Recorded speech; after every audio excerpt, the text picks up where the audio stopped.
and we'll be working this week to get ready for our game. What questions do you have? John, good to see Lamar out there. Do you still anticipate him practicing this week? You know, I think all the guys are working really hard to get back. I can tell you that. So we'll see who's back and who practices on Wednesday. I don't really want to comment on any individual guys per se, and I'm looking forward to it. You said you anticipate Lamar playing this week. Same answer. Yeah. John, I know there's a lot that goes into it, but what was your biggest takeaway from the bye week in your time, taking a look at everything that you're bringing with you in the meeting? Well, I mean, yeah, that's a great question. It's an exhaustive type of a review, you know, and you do it as you go, then you get a chance to kind of step back and you really dig in on different kind of reports and analysis and film study. You try to build in where you want to go going forward. I mean, it's a real opportunity, and we try to make the most of it really every year, and we really tried to make the most of it again this year, and I feel really good about what we did. I feel great about what we accomplished.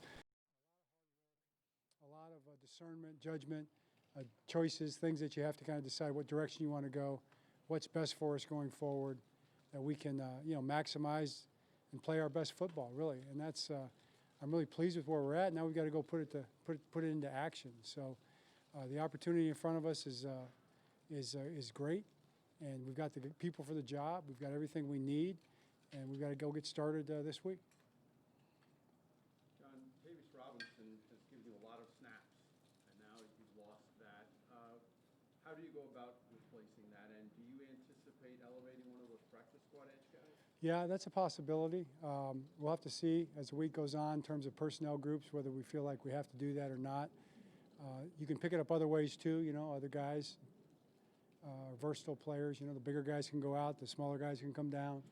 We could do it that way too, so we'll have to see what we do, but I wouldn't be opposed to that. I mean, those guys are doing a nice job in the practice squad as well, so that's going to be an important factor for us on defense is filling those reps up, because Tavius is a real physical edge player, a real hard-playing guy, and we're going to need that.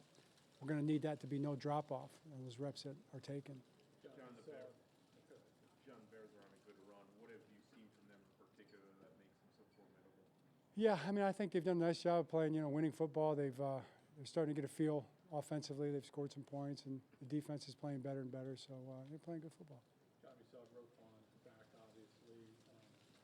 How much kind of ramp? It's a guy that you need much ramp up time, and maybe not probably be specific, but secondly, how much of a boost is that needed? Well, yeah, I mean, it's a big deal. I mean, in this league, it's a players' league, you know.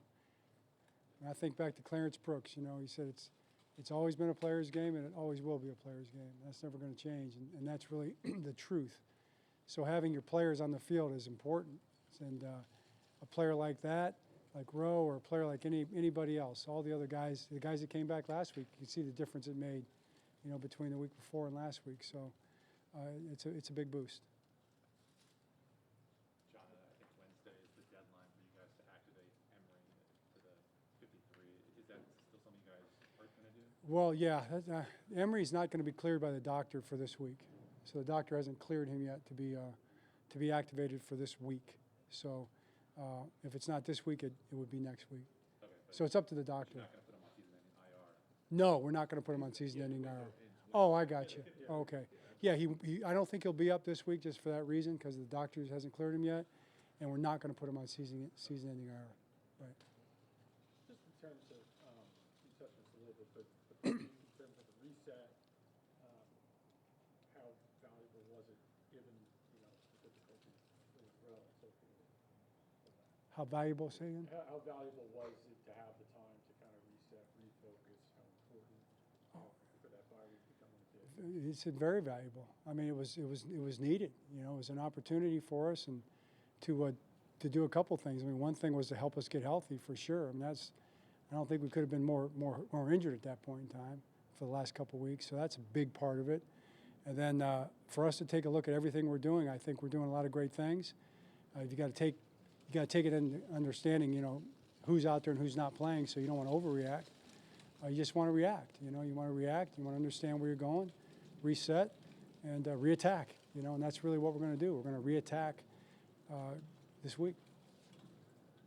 One, just going back to the O-line with Emory, is that, any of those positions, is that something you still look at as, you know, we may make a change here, we're still evaluating that? Or? Well, I mean, I think, you know, the way the question is asked, I think everything is always under consideration, you know, and that position you guys ask about a lot for sure, but it's true for every position. I mean, you look at every single guy, as Jerry Rosberg said, the evaluations are comprehensive and ongoing, and that's just the fact. You make it, you evaluate everything every single day, and coaches do it completely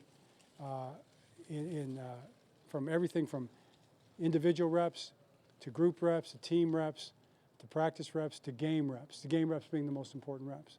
Everything is graded, everything's evaluated, and you play the guys, you know, in different spots that they're playing the best. And that's what coaches spend their time doing. I mean, I promise you, nobody has a better understanding of the offensive line or of the quarterback room or the wide receiver room or the DB room than the coaches coaching those guys every single day. I mean, they're studying it, they're on it. It's what they do, you know. And so you look at all that and you say, okay, this gives us the best chance to be successful with this guy or this group or whatever. So that's where we're at. So when you see a group go out there or a player go out there, that's the guy who gives us the best chance and who's playing the best, all things considered. So that's where we're at. Now, as far as Emory, he's had a couple weeks now of practice. He's shown a lot of good things, but he also has a lot to learn, just being honest about it. There's a lot that goes into it, and he hasn't had all through training camp really to work the finer points out of the pass protection or the calls and things like that. But I do think he has a chance to be a factor this year. You know, he's looking good, and he's talented, and he's tough, and he wants to do well. He works real hard. So, yeah, he's definitely working himself into that conversation. We got to see Patrick Ricard, he's out there again today. Are you feeling better about maybe him getting out there against the Bears? Well, I mean, he practiced more, so, you know, yes. But like I said, kind of like all the other guys, just put them all in the same category, and we'll see where we're at as we go because we don't know for sure. I know you do a lot of stuff, guys. How far advanced do you do advanced scouting when the team's ahead? I know you have a quick turnaround after the Bears one, but Oh, yeah. as coaches, I know other personnel people are Right. looking at. How far ahead do you get a chance to during the bye week? Well, I mean, I'll get a chance to get to the Dolphins, and I've looked at other teams some teams in the division. Took a look at Miami a little bit, but you focus really on yourself in the bye week. I mean, the bulk of it is on yourself, and then you work ahead into your next opponent for sure, and then you get a chance to kind of take a look at some other things probably on the side. But like you said, different coaches are involved with, and different analysts are involved with, you know, working out a little further. I know you know, good to the start. Obviously, a little small margin going forward. Did you do any of the math to say, okay, what will it take us to get to, like, by the end of the season? How many wins, things like that? It's not that hard to figure out. It's pretty simple math. I don't have to think that long about it, to be honest with you. And I know that winning the next game would go a long way in helping us. That's what I really understand. You know, that's what I think we all of our players, all of our coaches, you know, that's what you really need to understand. So, you know, we understand it's a challenge, but we also understand we're playing the game next Sunday and we have an opportunity, and we want to make the most of it. John, what conversations did you have with your coordinators during the bye? Say that again? What conversations did you have with your coordinators during the bye? I have a lot of conversations with them about a lot of things. I mean, specifically. Just did you talk with Zach about any changes you want to see, particularly with the edge room, with Fabius being out, just like how you guys are going to, like you mentioned earlier, with snaps, and then offensively Yeah. commitment to running the ball against the Rams that we hadn't really seen, like anything in regards to those two? Yeah, definitely. I mean, yeah, absolutely. Not just that. I mean, we talk about everything on defense, and the edge players, who's playing, to your question, is definitely part of that conversation. That's probably, I don't know, a percent.